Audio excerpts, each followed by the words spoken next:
on the new quarter has just started on Tuesday. It's been a while since our last show, but we're ready to go for the second semester. This week we will be talking about FFA, speech, and a story in politics. River Ridge has always had a very strong FFA program. Mr. Curry does a fabulous job of getting the club members involved in as many events as possible. Some of the activities they partake in include poultry judging, record bookkeeping, parliamentary procedure, speech contest, and ag mechanic contest.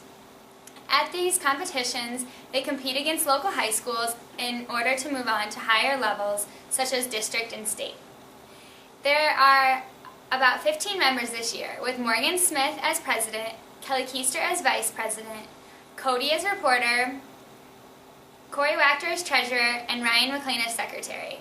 Now here's to Kelly with some of the FFA members. Thanks, Kelsey. I'm here with Taylor Minigan, the Section 1 FFA Sentinel. And how did you receive this position? I had to fill out an application and give a speech to some of the delegates for the Section 1, and they voted for each section member. That's great. And what do you do as Sentinel? I go around to each chapter at the beginning of the year and motivate them and try to get them more active in FFA. That's great. Thanks, Taylor. And I'm here with Morgan Smith, the FFA president. So what has the FFA been up to lately? Well, we've been practicing really hard for this past Wednesday's poultry judging, and we've also been practicing for efficiency awards and parliamentary procedure and public speaking. And we are getting really excited for National FFA Week, which means the petting zoo. Great. And how has your president year been going in FFA? It's been going really well. I'm loving every minute of it. And I'm here with Cody Geis. And can you explain to me what's going on behind us here? Sure. We are preparing for the Section 1 FFA Poultry Judging Contest here tonight. So we have Jared and Brandon setting up some cages for our different classes of live birds. We'll also be judging exterior eggs, interior eggs, carcasses, and chicken products. That's great. And what are your hopes for the outcome of tonight's event? I'm hoping it's a great success. We've been planning really hard, and that we have a first or second place team. Thanks, Cody. Thanks, Kelly. Now back to the girls in the newsroom. Mr. Dittmer's favorite politician, Chris Christie, is currently in some trouble. He was caught in the New Jersey bridge scandal. Christie and the mayor of Fort Lee, a suburb of New Jersey, seem to disagree on several issues. Christie is said to have blocked access to the George Washington Bridge. What we know for sure is that a high-level official in his administration worked along with the members of Port Authority to close 2 of the 3 lanes on the bridge in early September.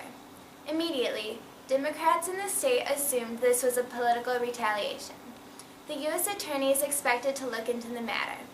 Legal experts are not convinced that any serious charges will be brought down because of the case, but civil prosecution is another matter. Speech is finally in full swing again. Students are very enthusiastic about the upcoming events. Miss Tippett is in charge of the speech team and donates a lot of her time staying after school to help students practice. All meets take place on Saturdays and consist of 2 rounds that lead into the final round. There are many categories in which students can choose to compete in. Some include dramatic interpretation, improv, prepared, extemporaneous, poetry, and humorous interpretation. They have already competed in a couple meets and hope to continue to do just as well. And now here's to Carrie. Thanks, Kelsey. I'm here with Maggie Shanks, one of the members from the River Ridge speech team.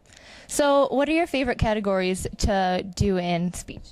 Well, I've participated in informative and poetry. I really like informative because I'm good at it, but poetry, like to see all of the other performances is really nice as well. I heard you won a medal? Yes, I got second place in finals at the Lena meet, which is our smallest meet, so there's always room to improve.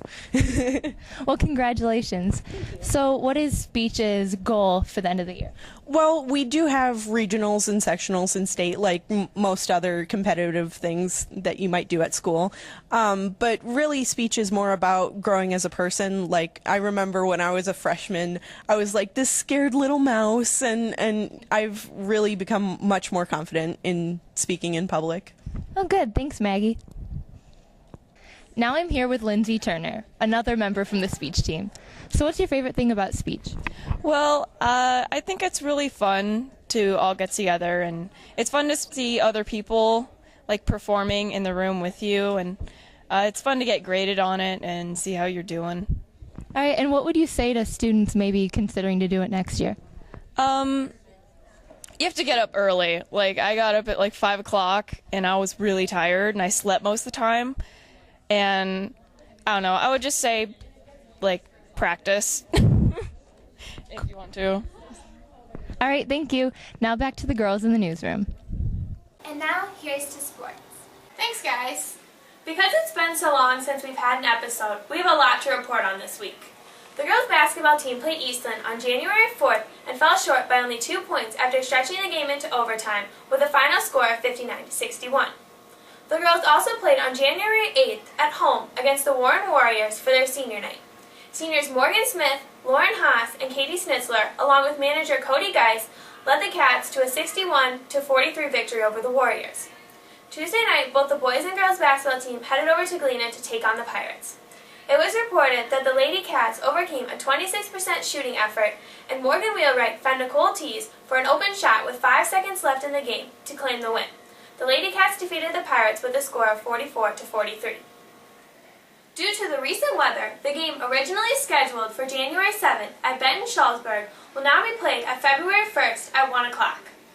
And the game originally scheduled for January 10th in East Dubuque will now be played tomorrow at 6 o'clock. Be sure to come out and support the girls at this game. So Katie, how have the boys been doing recently? The boys had a game on January 9th where they took a hard-hit loss against Eastland, ending in a score of 53-70. The game against Benton, originally planned for January 6th, has now been rescheduled to February 17th due to severe weather. Tuesday night, the boys took on the Galena Pirates and brought home a close win with a score of 60-63.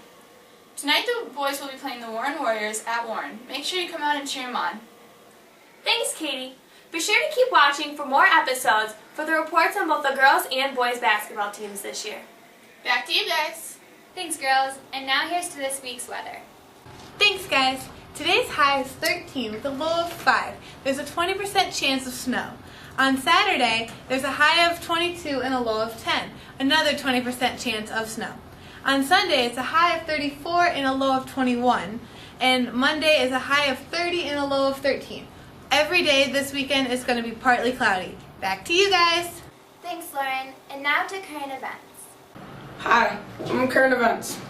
For some current events, just recently, there was a school shooting in Roswell, New Mexico, where a student shot two other students, one 12-year-old and another one which age we don't know yet.